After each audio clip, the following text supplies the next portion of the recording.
যে আমরা আজকে 1.5 বছর ধরে রাস্তায় পড়ে আছি। আমরা অন্যের দোষে আজকে সাজাপ্রাপ্ত, অন্যের দুর্নীতির দায়ে আজকে সাজাপ্রাপ্ত।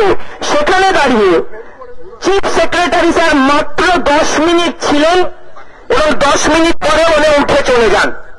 এটা সত্যি লজ্জার বিষয় আমাদের কাছে যে আমরা বারবার অনুরোধ করছি, স্যার আপনি চলে যাবেন না, আমরা মর্মাহত এতদিন ধরে এখানে যন্ত্রণায় ভুগছি, আর আপনি 10 মিনিট পরে চলে যাচ্ছেন, আমরা কথাগুলো বলতেও পারবো না।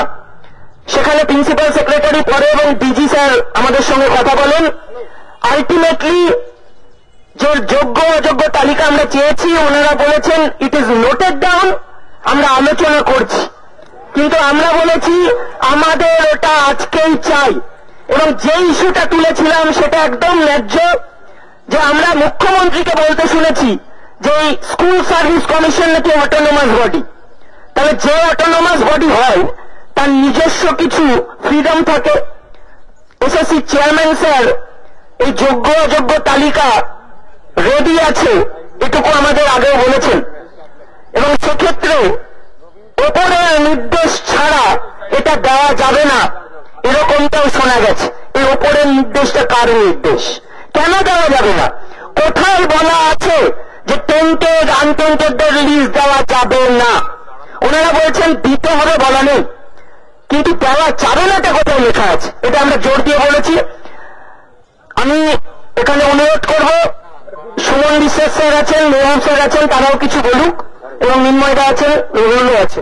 রবিউলদা, প্রথমেই আমাদের আজকের নবান্ন অভিযানে সমস্ত অংশের চাকরিহারা শিক্ষাকর্মী, শিক্ষক, শিক্ষিকা, তাদের সকলকে সংগ্রামী অভিনন্দন।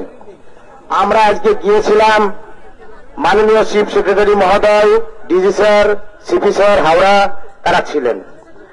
আমরা তাদের সাথে সাক্ষাৎ চাইনি, আমরা এসেছি আজকে ওনলি ওয়ান পয়েন্ট, সকল যোগ্যদের চাকরি ফেরানোর মূল মন্ত্র 22 লক্ষ ওএমআর, সেই ওএমআর এর ভিত্তিতে অযোগ্য চিহ্নিত হয়েছে। সেই ওএমআর এর ভিত্তিতে সরকার, হাইকোর্টে চিন্ময়বাবু বলছিলেন, হাইকোর্টের ডিভিশন বেঞ্চ বলেছে all OMR must be publish public domain. হাইকোর্টের রায় মানছে না। আজকে সেই ওএমআর এর ভিত্তিতে যোগ্য তালিকা সরকারের কাছে তৈরি আছে।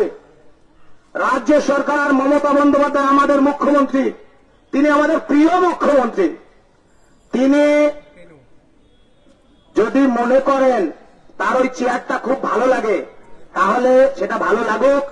আজকে রাতের মধ্যে 12টা হোক, 10:30 হোক, এসএসসির, যেটাকে অটোনোমাস বডি বলছে, এসএসসি অটোনোমাস বডি, কিন্তু পেছন থেকে চালায় রাজ্যের মুখ্যমন্ত্রী।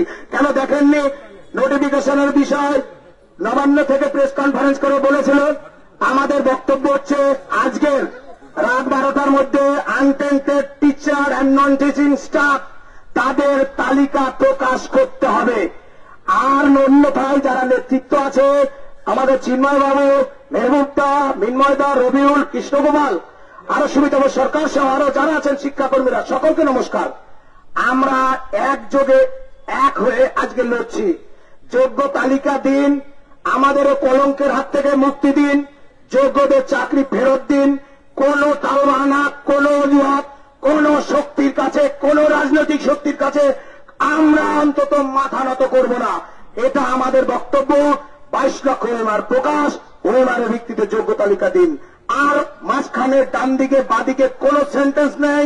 পরীক্ষা 10 বছর পর মানছি না, মানব না, একটা লাইনও বলবো না পরীক্ষা নিয়ে। এইটুকুই বলার। মাননীয় মুখ্যমন্ত্রী, আমাদের যোগ্য তালিকা দিন, এই জায়গা আমরা ছাড়ছি না, ছাড়বো না, পরীক্ষা মানছি না, মানব না।